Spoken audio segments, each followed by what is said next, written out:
In this YouTube video I will show you how to upgrade the video memory from 1 megabyte to 2 megabyte.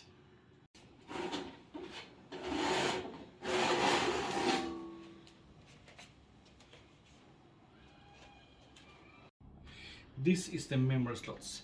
Here is 1 megabyte and here you can upgrade it to 2 megabyte. And now I will show you how to do it. This is how the memory expansion looks like, and I will show you how to install this one. But before we do that, it's very important that this marking needs to be connected to this one. And now I will install it like that one.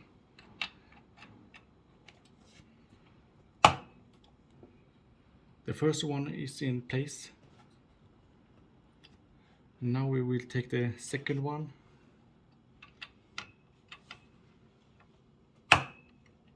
There we go.